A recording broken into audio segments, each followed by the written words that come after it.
I retired in December of 2013 after serving 30 years of active service. I've deployed to Afghanistan and I've deployed to Iraq. Because every day we used to have to do what we call wire sweeps, where we would have to have a group of Marines go out there and to check the perimeter of the base. And on this one particular instance, we had sent 3 or 4 Marines out to do the internal wire sweep. And as they were doing their rounds, they ran over an IED, and it pretty messed up the vehicle pretty bad. The Marines survived, and so that was a pretty sobering moment at that particular time, because we always think about when we go to combat, having to worry about things. The fear and the threat is there, but then I realized just how much I enjoyed that camaraderie and that brotherhood and that sense of unity and teamwork that the Marine Corps has really taught and that has instilled within me, and it just turned into a career and a lifelong mission. It's changed my life because it's given me a sense of direction. As a young 18-year-old young man who grew up with in a single-parent household, I was raised by my mother. My mother was probably ready for me to do something and try to get me to be more responsible. So I would say the fact that it gave me a sense of purpose, it gave me a sense of direction. She's just so amazed at how much this has changed me and how much I have learned and how much I have grown and how much I've developed. The main thing that I gained from being in the Marine Corps was just really a sense of myself and knowing the fact that I have to be responsible for my own actions. I'm a school teacher now, and after serving 30 years of active duty in the Marine Corps, I turned around and now I teach at a local high school here in Tucson, Arizona, and I absolutely love it. I love interacting with the young men and young women that I come in contact with. And I think it's admirable for the VMLC to just to step up and to recognize and to know that they are doing something for so many people that are at a critical point in their lives where it's not a handout, just a hand to be able to help them get through a difficult situation. There have been some great people that I've come across, great neighbors, that I can honestly say thank you for all that they've done. Because when I was in Iraq, I remember one of my neighbors, he took my sons for a car ride, both of them. He had a convertible Mustang, Mike McKelvey, in Jacksonville, North Carolina. And it just really touched my heart because he didn't have to. He truly didn't have to. And when he said thank you, he said thank you based upon his deeds and not just based upon his words. I went in as an ensign. I went to Medical College of Virginia, became a physical therapist, did some clinical training at the Veterans Hospital in Richmond, Virginia, and then was assigned to the U.S. Naval Hospital in St. Albans, Long Island, New York. A lot of the Korean War wounded were brought back to the States to be healed and trained. So we did a lot of work with returning veterans from Korea. Well, for many years, it was hardly ever mentioned that I was a service person, and when all of a sudden I got down here in retirement and joined a Korean veterans group, and it seemed as though the community kind of changed, and the ex-servicemen were really well respected, and things were done for us, and things were asked of us to do and to talk about. It was an early time in my life, and I had things that I could contribute, and I'm glad I did. I enjoyed it. Yes, very much so. Well, I certainly became very independent. I did a lot of things that I would not have done, I think, on my own, but I did them in the service. There are veterans that just need a little help, and if somebody is there to give it to them, it'll make all the difference in their lives. VMLC. VMLC is just such a worthy organization and so helpful to the people, because so many of them just need a little help. And I think the organization is wonderful. It will step forward and give them that little step up. I joined the service in 1939, went to the Philippines in 1940, and you know what happened there. December the 8th, 1941, I was struck by bomb shrapnel, and when I woke up, I was in the morgue. My folks got a telegram from the War Department that I was killed December the 8th, 1941. When I woke up, I crawled out of there and went back to my squadron. A corpsman cleaned me up, and I made 3 missions in a Martin B-10. I was captured on Mindanao, southern island of the Philippines, and I was on patrol work. 39 months as a POW under the Japanese. Well, I went through hell serving my country. And that's the only reason I can explain it, because to be a prisoner of the Japanese, well, hell would be a good place compared with what we went through. We lost 40% of our people in prison camp. A Japanese could take your life anytime he wanted to and not be punished for it.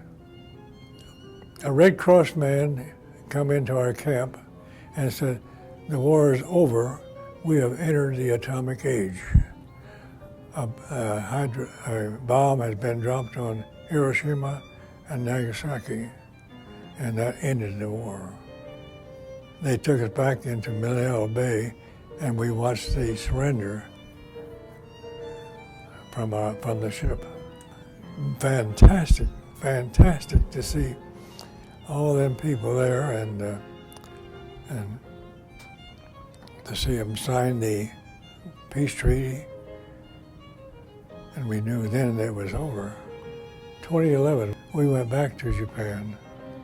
My daughter went with me at their expense, and for them to apologize to me for the treatment I got.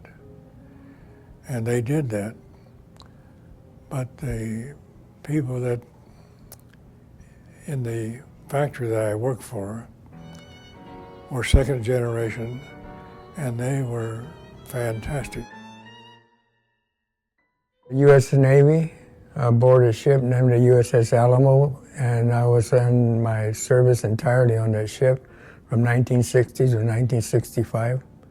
Most of the time that we were over there, because we were in the amphibious raiding group overseas, and that was our job. We always carried Marines aboard our ship, landed them, and we were involved all up and down the Pacific. But a lot of times when we were landing, you know, there was the probability of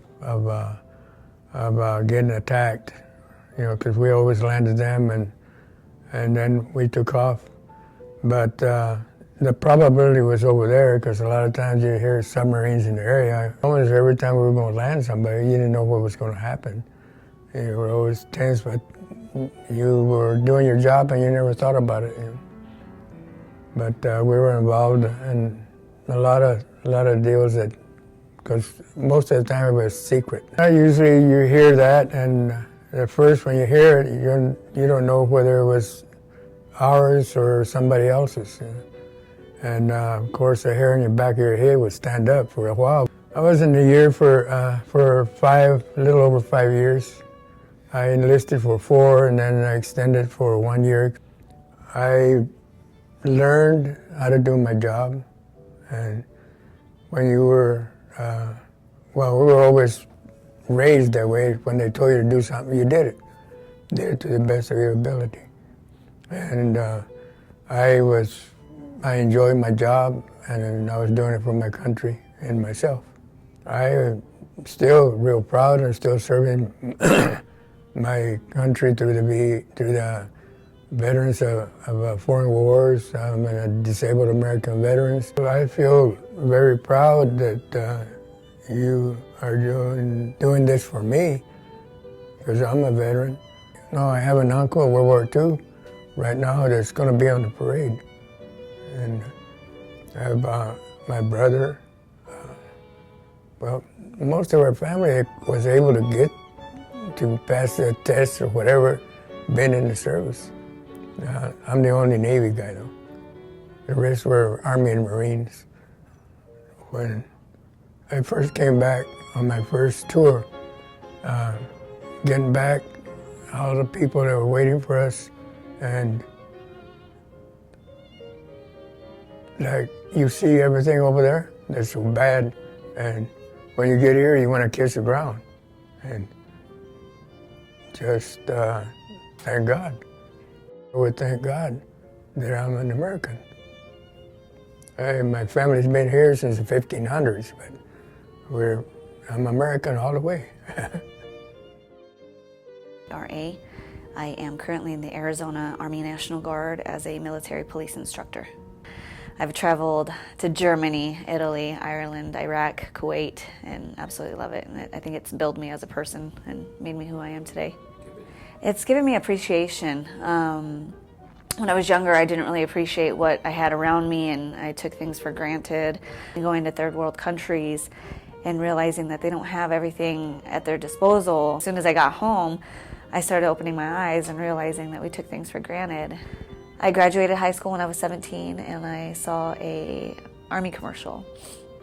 And I've known a few people that have gone into the Marines, and I thought I wasn't hardcore enough for the Marine Corps. So I called a recruiter. I was in Iraq by the age of 19. And I was sleeping in the night, and my roommate came and awoken me, and she's shaking me. She's like, Honoree, get up, get up, get up. She's like, wake up, you gotta get up, we gotta go, we gotta go. And I heard the whistle in the background. That was part of our alarm. And she's like, you gotta get your gear on, you gotta put your vest, grab your weapons, just put your vest on, let's go. And she's whispering, and I'm freaking out. I mean, we were mortared on a regular basis. To be real honest with you, I think I shut that part out. It was kind of a numbing feeling. It was a terrifying feeling. I think serving the armed forces has definitely changed my life. Joining the service, I definitely have learned a lot of the selfless service and loyalty and honor, and it's made me an honest person. The integrity really has hit home. Now as an adult and serving and dealing with many brothers and sisters in the armed forces have made me realize that, you know, the only way to get through life is to be honest and trustworthy. I think it's very important for the VMLC to be a part of the community and get the help that they need. As a veteran myself, I mean, I've been in for 13 years. I ended up homeless for 4 months. Lost my job through the government. I worked for the Guard full-time, and as soon as the government shut down, the funding went away, and I wasn't prepared, and I ended up going from house to house. I even house sat for people just so I would have a place to stay. And I've done a lot of volunteer work with veterans, and I understand the need and the necessity of organizations to help veterans when they come back. I would like to thank the VMLC for being there for veterans that have no way out or no family, no friends. There's a lot of veterans that need it, and we really appreciate it. I'm proud to serve America because it's a beautiful country, it's an amazing country.